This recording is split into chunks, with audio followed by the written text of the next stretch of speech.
అంటారు ఎంత mass entertainer అయినా కూడా హరీష్ శంకర్ గారి పాటల టేస్ట్ మాత్రం సాహిత్యం సంగీతం రెండు కూడా. ధన్యోస్మి. అంటే మీలాంటి సంగీత ప్రియులు కూడా చూస్తారు, అమ్మో ఈ సినిమా స్వప్న గారు కూడా చూస్తారన్న భయం కూడా లేకపోలేదు.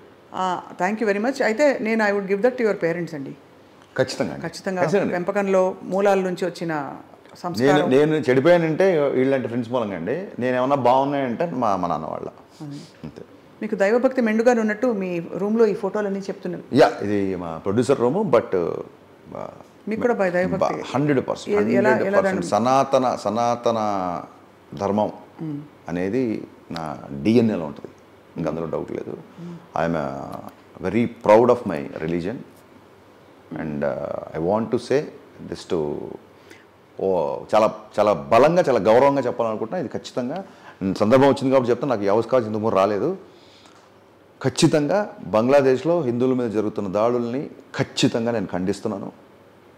అండ్ ఇది ఐ డ్రీమ్ ద్వారా నేను చెప్పాలనుకుంటున్నాను. తప్పకుండా. ఐ థింక్ ఇప్పుడు వస్తున్న అనేక సినిమాలు చూస్తున్నారు, ఈ రివైవలిజం, కల్చరల్ రివైవలిజం అండ్ మన మూలాల్లోకి వెళ్ళడం, ఇవన్నీ బాగా రిఫ్లెక్ట్ అవుతున్నాయి సినిమాల్లో. హరీష్ శంకర్ గారి నుంచి అలాంటి సినిమా ఎక్స్పెక్ట్ చేయొచ్చు. ఫస్ట్ టైం ఒక సనాతన ధర్మాన్ని పాటించే ఒక బ్రాహ్మణ్ హీరో చూపించిన డీజేలో దువ్వాడ జగన్నాథంలో జనరల్గా సినిమాల్లో బ్రాహ్మణ్స్ అనేది కామెడీలకు పెట్టి వాళ్ళు ఎక్కువ పప్పు తినేసి గ్యాస్ వదులుతారు, ఇలా కామెడీలు చేసే పాత్రల నుంచి గాయత్రి జపం చదువుకుంటూ ఫైట్ చేసి ఒక అల్లు అర్జున్ని చూపించానండి. సో ఎప్పుడైనా అవకాశం ఉంటే ఖచ్చితంగా చూపిస్తారు. బట్ ఇదం బ్రాహ్మం ఇదం క్షాత్రం అన్నారు, శాపాదపి శరాదపి. సనాతన ధర్మం పాటించేవాడు బ్రాహ్మణుడు ఎక్కర్లేదు, ఎవరైనా సరే అవసరం వచ్చినప్పుడు సనాతన బ్రాహ్మణ్ అనేది ఒక స్మాల్ పార్ట్. అగ్రకుల దురహంకారంలోనే చాలా విషయాలు జరిగిపోతాయి. హిస్టరీ తవ్వుకుంటే అన్నీ ఉంటాయండి. బట్ నా దృష్టిలో హిందూయిజం అనేది చాలా మంది చెప్పినట్టుగా వే ఆఫ్ లివింగ్ అండి.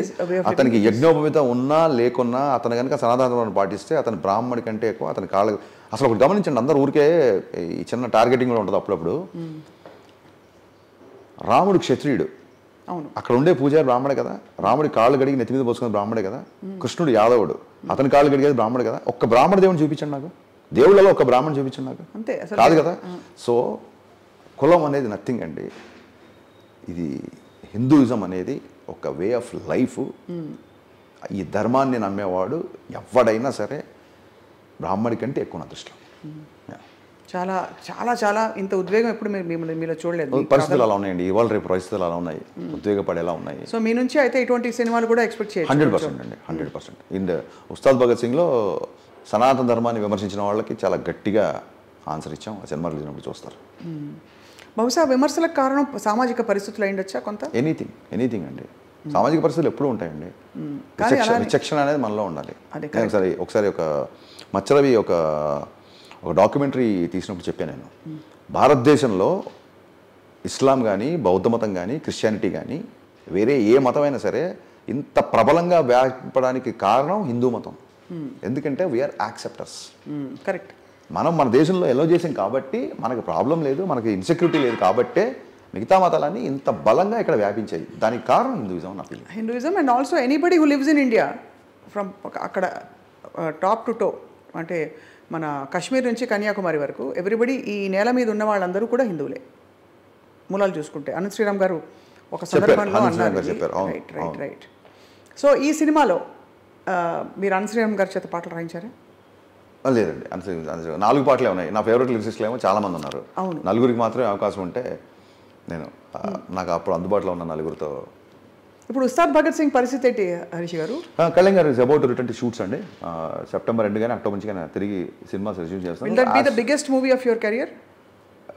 తదాస్తు, అంతే అవ్వాలని కోరుకుంటాం కదా, ఎలా చెప్తాం కాబట్టి. అది ఆఫ్ కోర్స్ ఇది ఇప్పుడు ప్రస్తుతం మిస్టర్ బచ్చన్ కోసం ఎప్పటికప్పుడు ఇదే బిగ్ అని దిస్ ఇస్ మై ఇప్పుడు నేను చేసిన అన్ని సినిమాలో Mr Bachchan is my favourite అండి. Lot of emotional things, favourite things are there. అయితే నిజాయితీ గురించి ఈ రోజుల్లో చెప్పడం అనేది కరప్షన్ బాగా ఇదైపోతున్న టైంలో it's very necessary. Correct. And ఇది ఎవరికి నచ్చుతుంటారు? ఫ్యామిలీ ఆడియన్సెసా? ఆబాల గోపాలని అలరించే దర్శకుడు హరీష్ శంకర్ అనే టాక్ రావాలి సినిమా తర్వాత. ఆబాల గోపాలని అలరించే హీరో రవితేజ గారు. ఆబాల గోపాలని అలరించే యాంకర్ జర్నలిస్ట్ స్వప్న గారు. అంతేగా. ఎందుకు ఉన్నమాట చెప్పేద్దాం. నిజమే. ఆ విధంగా చూడండి, మీరు త్యాగరాజ కృతులు పాడతారు, రామోయిజం అంటారు. So me span of thinking చూడండి అసలు. మీరు ఇక్కడి నుంచి ఇక్కడ వరకు మైల్డ్, వైల్డ్, బోల్డ్ అన్నీ. సో ఆ విధంగా చూస్తే యాక్చువల్లీ మనం ఏది కాదండి, మనం అన్నీ అనుకుంటాం. అంతా అది సృష్టి నుంచి ప్రవహిస్తున్న ఒక ప్రవాహమే. మీరు నమ్ముతారుగా దేవుడిని? 100% నమ్ముతారు కదా. శక్తి లేకపోతే ఏదో ఒక శక్తి, దేవుడు ఉన్నదే దేవుడు, మనం జస్ట్ నిమిత్తం మాత్రం అంతే. అదే. సో ఎనీవే, అయితే మీ నుంచి ఒక మంచి philosophical, spiritual, Indian heritage, Indian spirit of heroism ఉండే కథలు ఇప్పుడు Ustaad Bhagat Singh, we are waiting for it. ఎలా చూపిస్తారో పవన్ కళ్యాణ్ గారిని, పవన్ కళ్యాణ్ గారిలో చూపిస్తే చాలండి. చాలా అంతేనా? అలా ఎలా ఉంటాయి కాస్ట్యూమ్స్ అని వీఆర్ ఆల్ అంటే మోస్ట్ ఆఫ్ ద టైం ఉంటుంది, బట్ చాలా ఫ్రెష్ కాస్ట్యూమ్స్ అయితే ఛాన్స్ కూడా దీంట్లో ఎక్కువ ఉంది, స్కోప్ ఉంది. అండ్ ఆయన ఇప్పుడు అటైన్ చేసిన ఇమేజ్కి చాలా ఒక దానికి తగ్గట్టుగా ఒక ధీటుగా. హరిశంకర్ ప్రయాణం ఎటువైపు? అస్సలండి there is no destiny at all. I will enjoy journey every day, every second. ఇంకా గమ్యం పెట్టుకుంటే టెన్షన్స్ అండి. ఇన్ని మార్కులు తెచ్చుకోవాలని చెప్పి పరీక్ష అంటే రోజు మనం దేనికి పుట్టాం, ఏం నిద్రలేస్తున్నాం, దేనికోసం అంటే డెఫినెట్గా నాకు పర్పస్ ఉంది. ఇప్పుడు మీరు ఇందాక ప్రింట్ మీడియాలో అడిగారు, మీరు రమణ మహర్షి లాగా ఎవరు హరిశంకర్, నేను ఎవరు అని ప్రశ్నించడం మొదలెడితే అవదు. నేను కర్మ సిద్ధాంతాన్ని నమ్ముతాను. మీరు అన్నారు సరే, ఇప్పుడు సనాతన ధర్మమైన సినిమా ఎప్పుడు తీస్తారని. నేను సినిమాని చూస్ చేసుకోలేదండి, సినిమా నన్ను చూస్ చేసుకుంటుంది. నేను ఆ కర్మ సిద్ధాంతాన్ని బాగా నమ్ముతా. నాకు ఉంటుంది బాహుబలి తీయాలని, బట్ బాహుబలి అలాంటి సినిమా నేచర్ నన్ను చూస్ చేసుకోవాలి ఆ సినిమా డైరెక్ట్ చేయడానికి. నేను గట్టిగా నమ్ముతాను. ఎందుకంటే మిరపకాయ తర్వాత నేను వేరే సినిమా తీద్దామని చెప్పి చాలా పెద్ద అడ్వాన్స్ ఒక ప్రొడ్యూస్ చేస్తుంటే నేను కంగారు వెళ్తుంటే ఆ టైంలో పవన్ కళ్యాణ్ గారు ఫోన్ చేసి గబ్బర్ సింగ్ తీయమన్నారు. సో గబ్బర్ సింగ్ అనే సినిమా నన్ను చూస్ చేసుకుంది అంతే. ఒక పుస్తకం కానీ ఒక సినిమా కానివ్వండి, మీరు లైబ్రరీకి వెళ్తారు, టక్కని పుస్తకం మీరు చూస్ చేసుకున్నట్టు కాదు, ఆ పుస్తకం కోరుకుంటుంది మీరు చదవాలని. నేను ఆ సిద్ధాంతాన్ని నమ్ముతా బాగా. అయితే నెక్స్ట్ మిమ్మల్ని ఎవరు చూస్ చేసుకుంటే వాళ్ళ అదృష్టం. దీన్ని ఇలా మార్చేస్తే కొంపలంటూ ఆ సినిమా అంటున్నా. It is not about individuals. అందుకే ఐ గాట్ యువర్ స్పిరిట్. అంటే మీరు అనేది ఏంటంటే I don't choose, I let life decide for me.